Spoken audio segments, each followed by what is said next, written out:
It was only a matter of hours after the first plane hit the World Trade Center on 9/11 that we were told who to blame.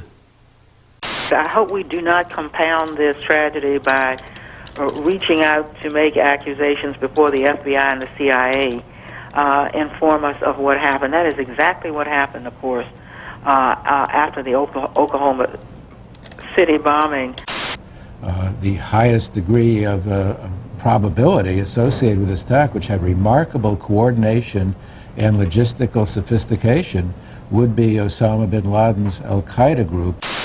In the studio. Oh, there we go. Ken is an international terrorism expert. Ken, good morning to you. Good afternoon to you, excuse me. How are you, Matt? I'm fine, thank you. When you hear the U.S. officials saying they are already looking in the direction of Osama bin Laden, do you think they're looking in the right place? I think so. Matt, I mean, the sophistication of this attack, the fact that it was elaborately planned. You know, senior U.S. intelligence officials, or one senior U.S. intelligence official, says now that the U.S. is 90% certain that bin Laden was responsible for today's attack. Would you concur with that conclusion?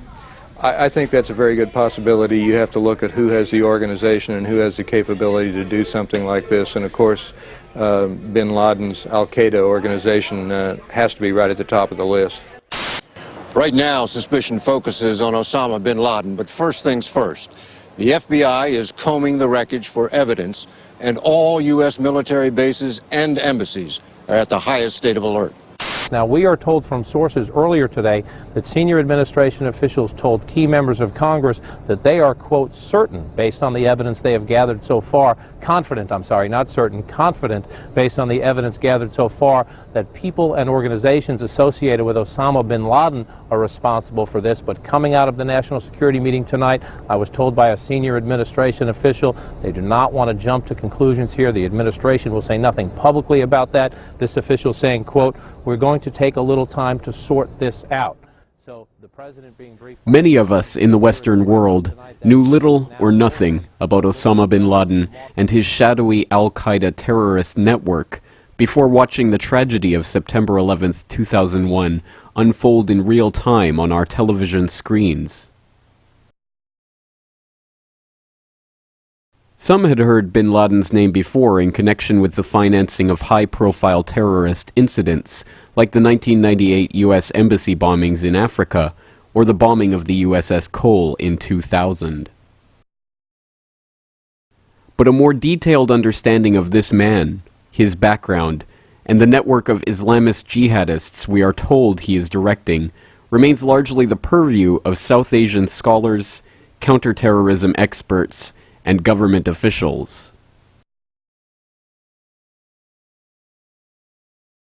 Understandably, in the days and weeks following those horrific events, a traumatized public turned to these experts to make sense of what they had just witnessed. Very soon, a narrative began to emerge, one that seemed to explain what had happened and what it meant for the future of a world that, we were told, had changed forever. Tell us a bit about Osama bin Laden, what sort of resources and manpower and money he's got and what he's trying to achieve. What is Osama bin Laden? Is he a politician? Is he a warrior? Is he a preacher? A little of all? A little of all, I think, sir. He's a millionaire Saudi businessman believed to be living in exile in Afghanistan. He controls and finances Al-Qaeda, an umbrella network of Islamic militants. He is a very soft-spoken man, a man of eloquence. And he's vowed to destroy the United States. His network supports terrorists in Afghanistan, Bosnia, Chechnya, Somalia, Yemen, and Kosovo. Well, when I was in Afghanistan just a couple of days ago, I heard that he had about 2,000 volunteers working in his camps. Al-Qaeda, that's receiving so much discussion and publicity, may have activities in 50 to 60 countries, including the United States. Bernard Lewis has called him almost a poetic speaker of Arabic. U.S. officials link bin Laden to numerous terrorist attacks, including the U.S. Embassy bombings in East Africa 3 years ago. Last year's bombing of the USS Cole in Yemen. One of the Millennium bombing plots. The last attack on the World Trade Center 8 years ago. not a flamboyant individual, an individual who defers to his elders and to religious scholars.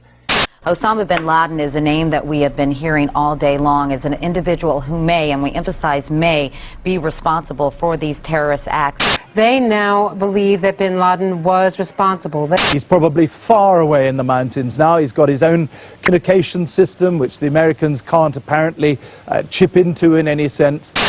There was constant discussion about him hiding out in caves, and I think many times the American people have a perception that it's a little hole dug out of a side of a mountain. Oh, no. This is it. This is a fortress.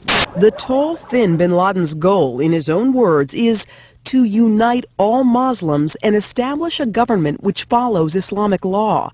Yes. A complex, multi-tiered, bedrooms and offices on the top, as you can see. Secret exits on the side and on the bottom. He's a very, very significant figure in Islamic politics, certainly, and in world politics. It's a very sophisticated operation. Oh, you bet. This is serious business. And there's not one of those. There are many of those. He's clearly someone... What we must remember, though, is that this story, this understanding of our world, which was largely constructed for us in those first chaotic hours after the attacks, and which has remained largely unchanged to this day, only appears monolithic and unchallenged because it has been presented to us in a carefully constructed series of sound bites and interviews with official sources. The events of 9/11, like all major events in our 24/7 network news world, have become a mediated experience. We have been told how to understand these events by the same editors, executives, and media moguls that so obviously failed in their duties in the run-up to the war in Iraq.